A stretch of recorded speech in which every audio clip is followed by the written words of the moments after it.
Hi, and welcome to the Pro Skins podcast. I'm Steve Byrne. I'm Jack Snow, co-host of the Pro Skins podcast. We are coming to you live from Strokes and Drivers in Fort Lauderdale, Florida. As you can see behind me, we've got a few hitting bays here, which is pretty par for the course for us. We check out places that are promoting golf. 3 hitting bays.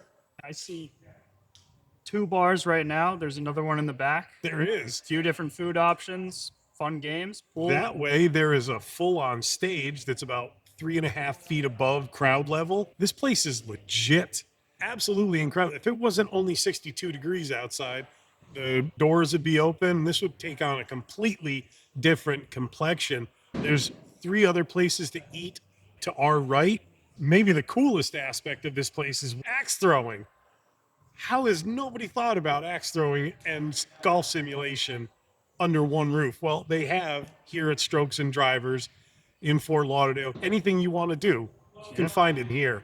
So come and check them out. It's going to be 30 degrees on Friday. And I have Friday golf with everyone at Plantation on that day. It's going to be miserable. I'm so glad I'm not playing. I think I have an advantage being from the Northeast. I at least have the clothing. They can bundle up, but they also drink a lot of booze That when they helps, play too. in that Friday game. I might have to take a page out of their book.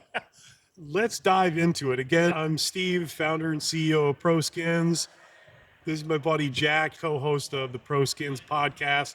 We're here to talk about all things golf, movies, music, life, and sports. We're going to dive right into what happened last week on the PGA Tour. Really back in full swing, being back in the United States at the Amex Championship in the California desert. Awesome show. It is every year. I love this tournament. I like how they play 3 different courses. You're kind of getting a different feel based on each course. One's playing easier. Some guys are shooting 62s, and then, on the other course, they're shooting a 73, and that's a good score for the day.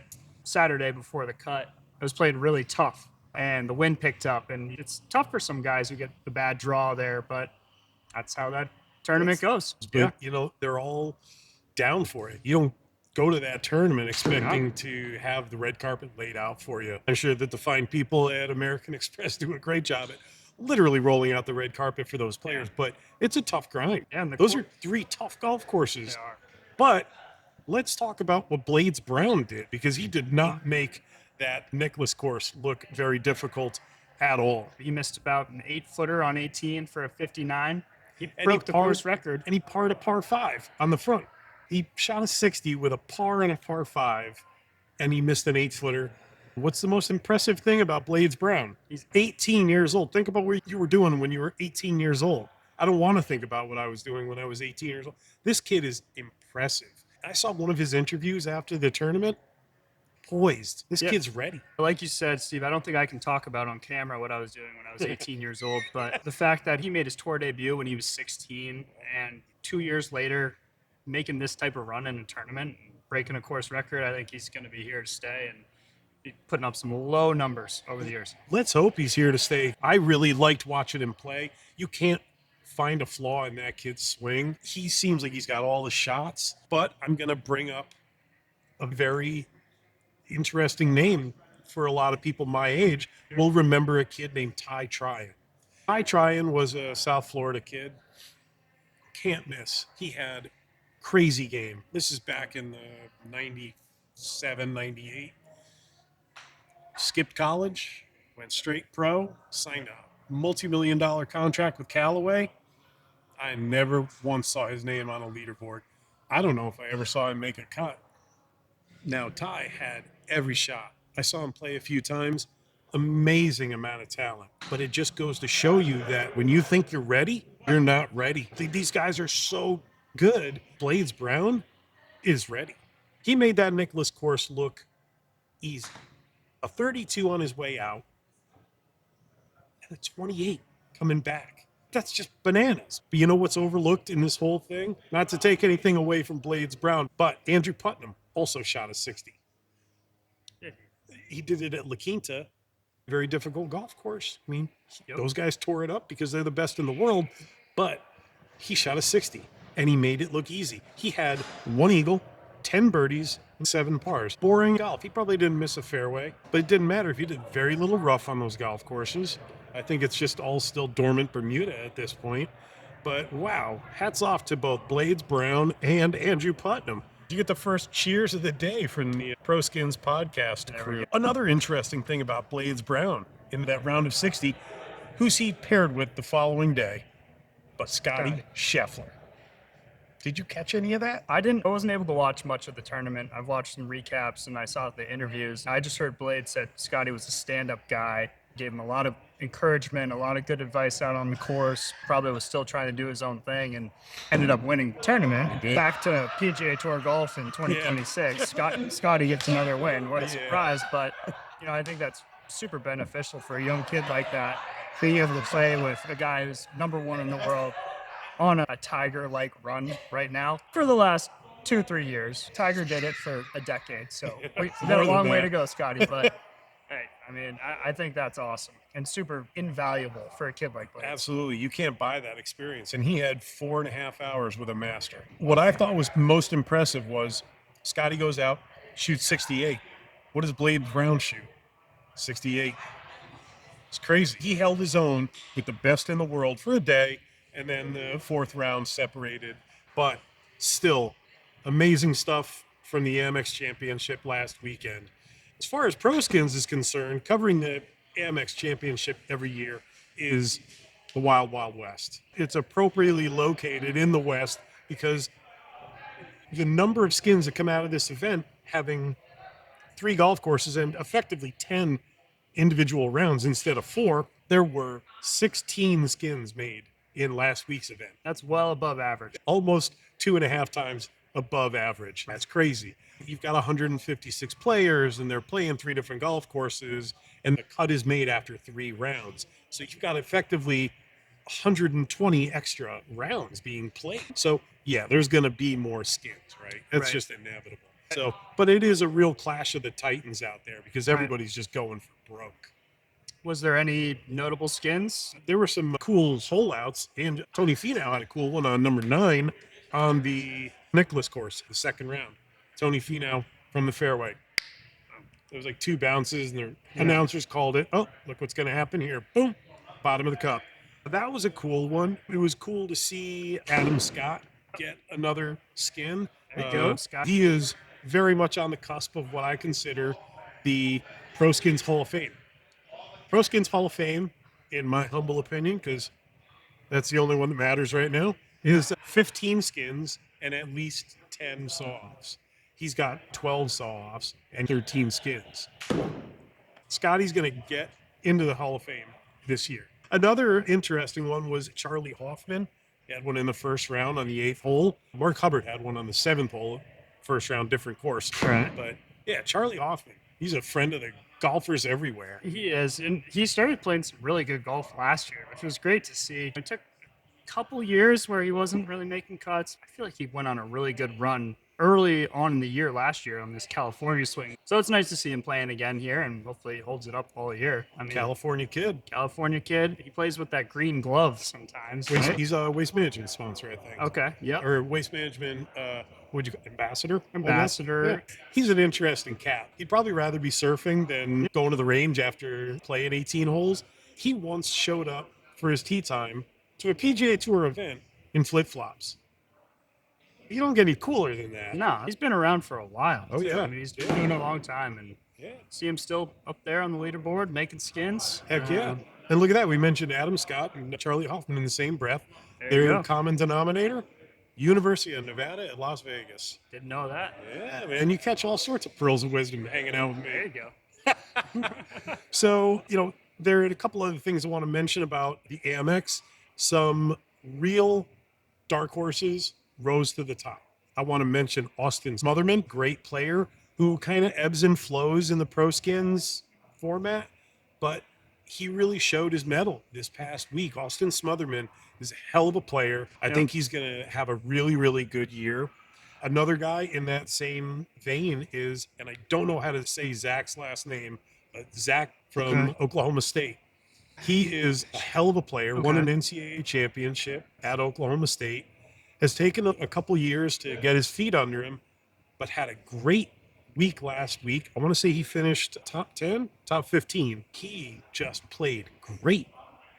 And I think he's taken this time to really understand who he is as a professional. Let's hope that Zach is here to stay. Yeah, I mean, it's great seeing all these young guys come up the ranks. Our Adam Scotts, our Justin Roses, our Jason Days, who came in a top 5 this week. Jay Day Still had a playing great week. really good golf. His back is all healed up. I think Yeah. he's taking a new approach to golf, and he's on YouTube and puts out a lot of cool videos. You ever see his backyard? His backyard is pretty darn sweet. He's got that indoor. It's amazing. I was gonna get one of those. Really? Yeah, no, I decided to pay my rent for 4 years. So yeah, you couldn't hit Jay Day up for no, a little bit of a loan. I don't know. I mean, maybe one day. Maybe next time. If he sees this, and I would love one. So here's another interesting one. Johnny Kiefer. I couldn't tell you anything about Johnny Kiefer other than the fact that this guy has come out of nowhere. Going into this week, his official world golf ranking is 54th.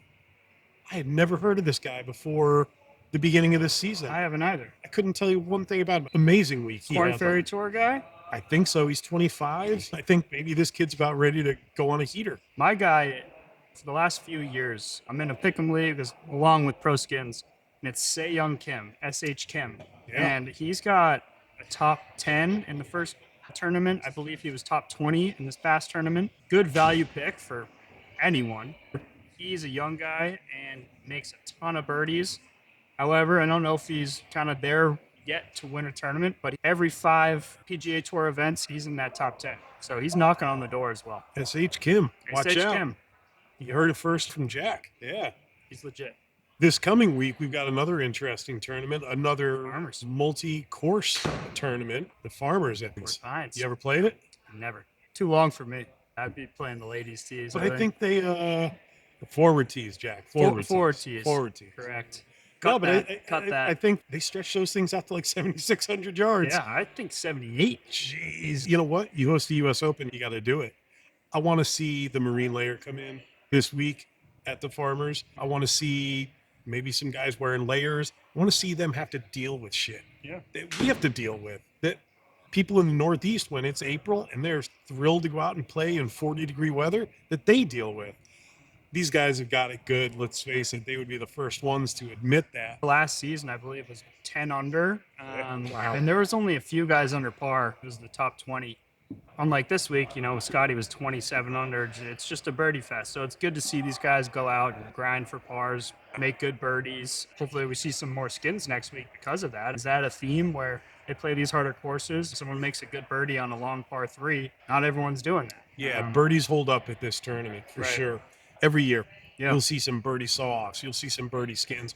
You'll see a very strange thing.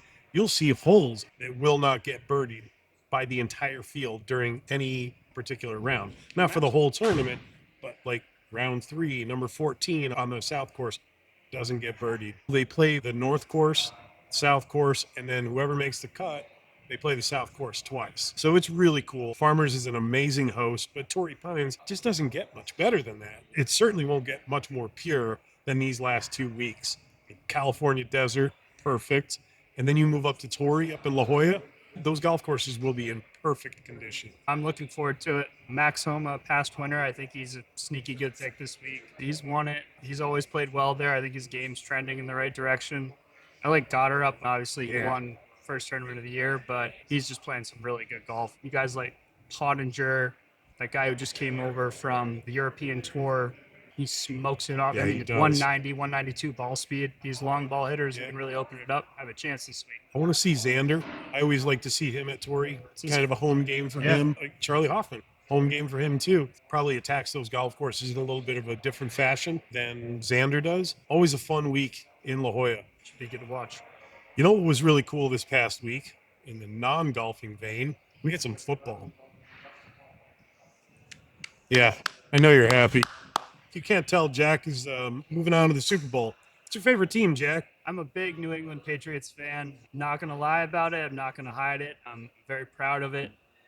Very proud of this team. After a 4-13 season last year, hiring Mike Vrabel, Drake May is going to win the MVP. Ooh, bold. It's going to happen. Think so, over Stafford? Yes. Wow. He deserves it.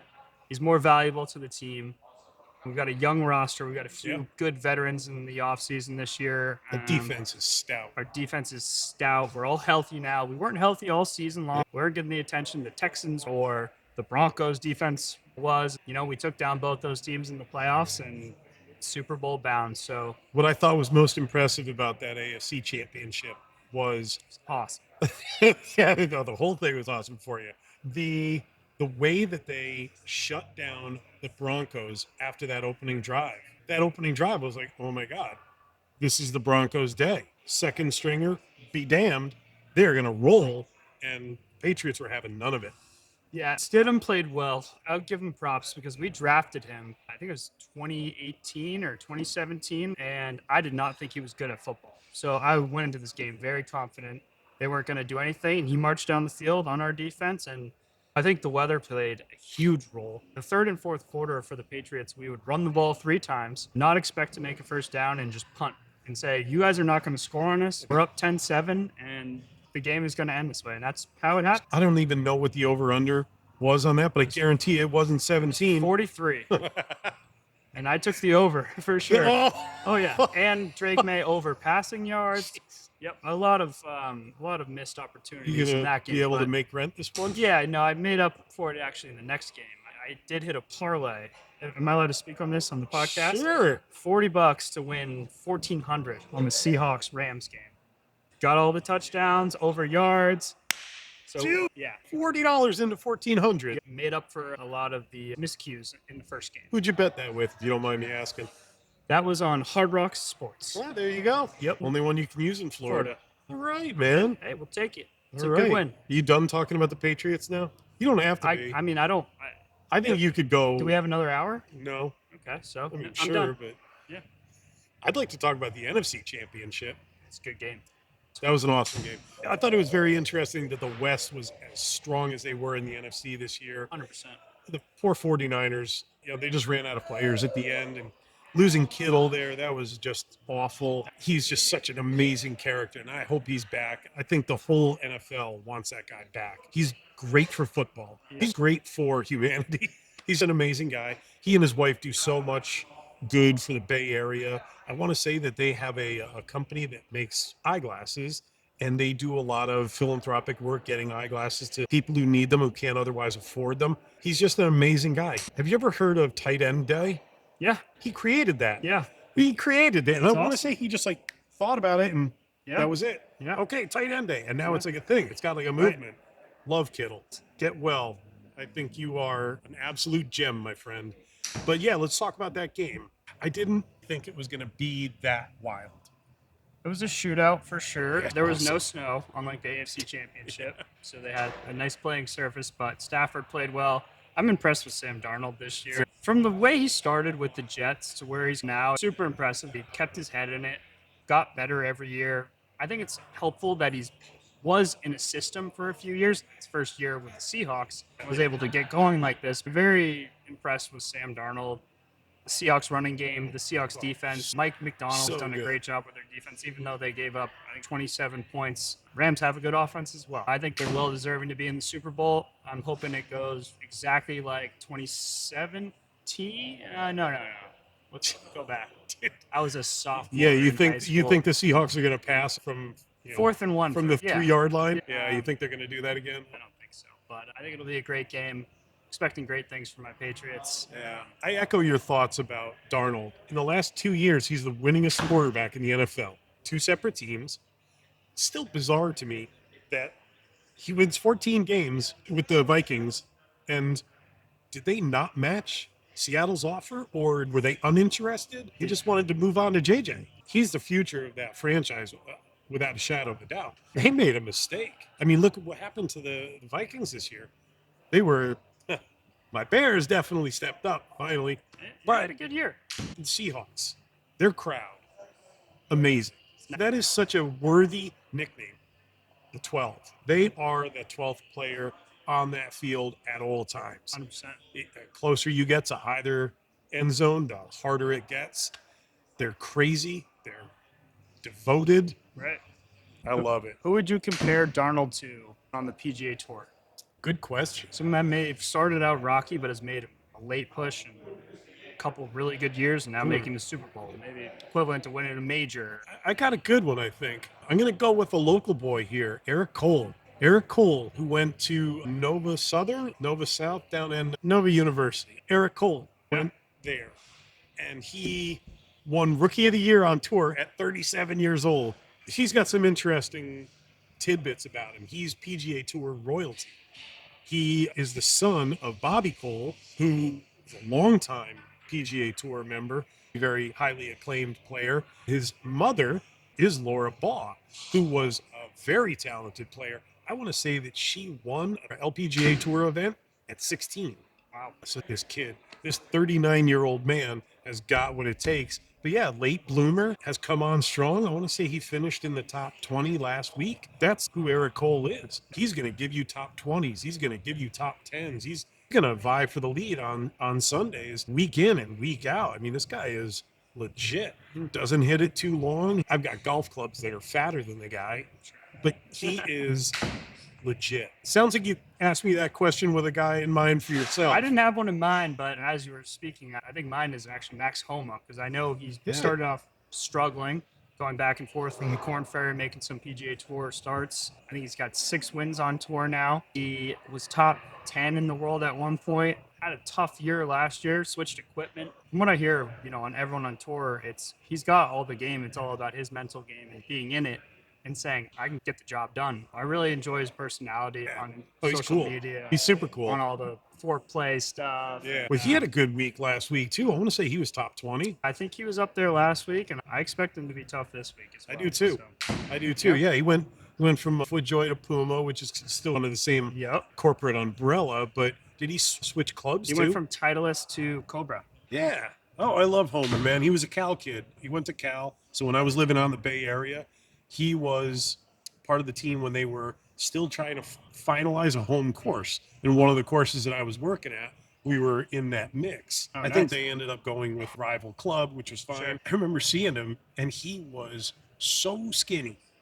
Max is still pretty skinny. He was really skinny back in college. He had to stand sideways so you could see him. Dude was tiny, but he's got crazy game. I seriously think he's one of those guys who might surprise you with a 3-win season this year, next year. Does he have majors in him? Has always been the question about Homa. Does he have majors in him? Who knows? He's been there. He's been there in that mix. I'd love to see him cross that finish line. Right. I think it would be amazing. What about a comparison to Drake May, to a guy on the PGA Tour right now? Another good question.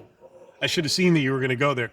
I'll say Blades Brown. He's young. He's fearless. He's poised.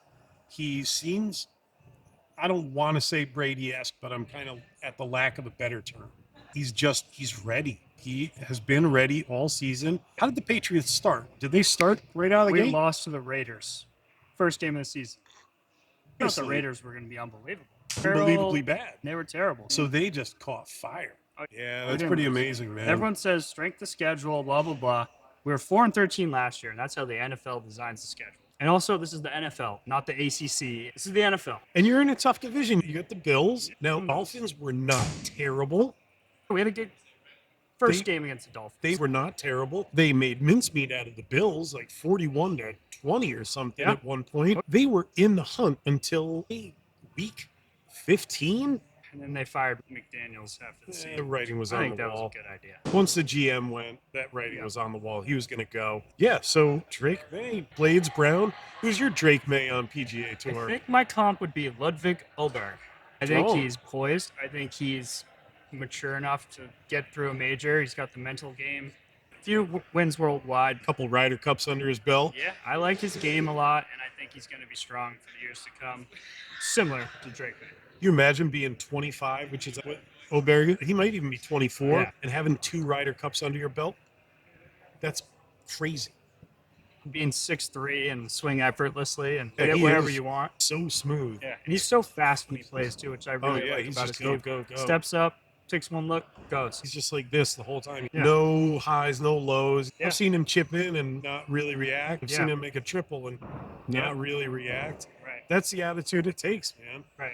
It's pretty admirable when guys can do that. Well, it looks like our guest is getting warmed up over here. I think you're right. So we are really happy to introduce a very special guest our first guest on the Pro Skins Yep. podcast with the Helping Heroes Golf Academy. This is a great guy doing amazing things for wounded warriors, not only in the Fort Lauderdale area, but nationwide. I want to welcome to the set John Sessa. John, Dude, welcome, thank you so man. much. Oh, Welcome to I the show. appreciate being here. What is your role here?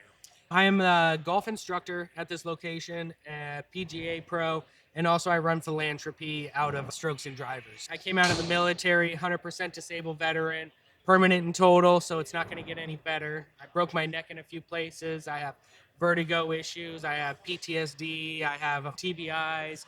I did field artillery for 7.5 years. And with all of that, now I found that golf was really what calmed me down.